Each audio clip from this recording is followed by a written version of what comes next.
mind control. It's an interesting thing. The mind is mysterious. I mean, do you know that experts, they can't even agree on what the mind is? Now, before we get too far down a rabbit hole, let's just define some terms. For this purpose, we're going to say that the mind is defined as the seat of thoughts and consciousness. But how much of your mind is connected to your body? That's the million-dollar question. We know the brain is a big part of the mind, kind of a no-brainer, so to speak. But is there more? Is there more to your thoughts than just chemicals and electricity? It would seem so. There's this force in the universe that flows through all things, something that connects us like a mystical puzzle piece. And some people say that the universe is mental. And I believe that maybe there is a mind controlling it all. Now let's talk about our own minds. Our minds shape our lives. Now, I'm going to teach you some basic mind control tricks. There are ways that you can hypnotize yourself and others. Number one, our brains control our emotions. Now, I like to say things like our mind controls our reality or our brains control our emotions, but I don't say these things to be cliche. I say them because they are the foundation for mind control. Now, let me explain what this doesn't mean. It doesn't mean that you can change the laws of physics or act supernaturally on your own accord. It doesn't mean that you're God. Let me give you an example. My daughter has a tumor, and no matter how much positive thinking I do, the tumor size isn't going to change based on that. So my mind control is not in order to affect the physical properties of her reality. Instead, it is intended to affect my mind and body state so that I can be better for her.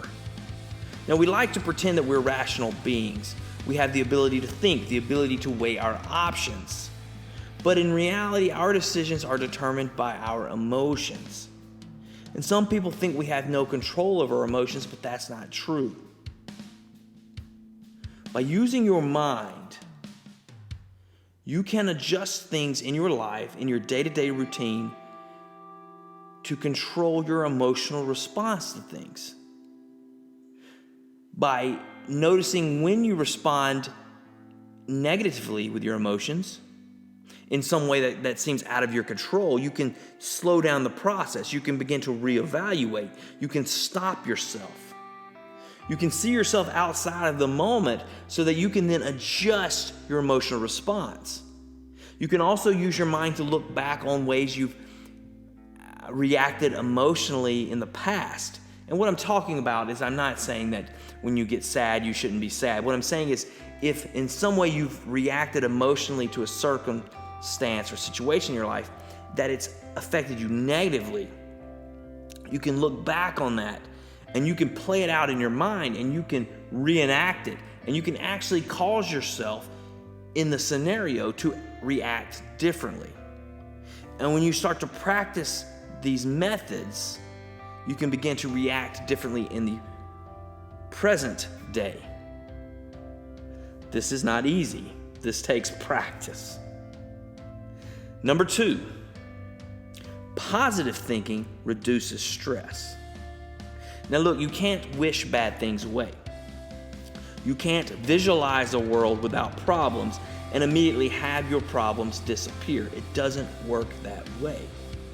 But you can use the power of positive thinking to limit unnecessary stress. You can do this with journaling, practicing mantras, self-talk, writing down goals, and visualization. By using these techniques, you can shift your focus to things you can actually control. Number 3, your brain can make you physically stronger. Do you ever wonder why professional athletes use sports psychologists? It's because being able to visualize success actually makes people successful. Studies have shown that imagining yourself doing certain exercises can be more beneficial than not imagining them. Now, obviously like if you're lifting weights is better than not lifting weights. But just visualizing yourself lifting weights makes you stronger than not visualizing yourself lifting weights. How crazy is that?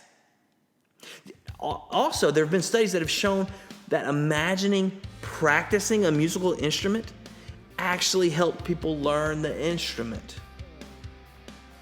Now think about ways you can use this visualization in your own life with what your goals are, what you're trying to succeed.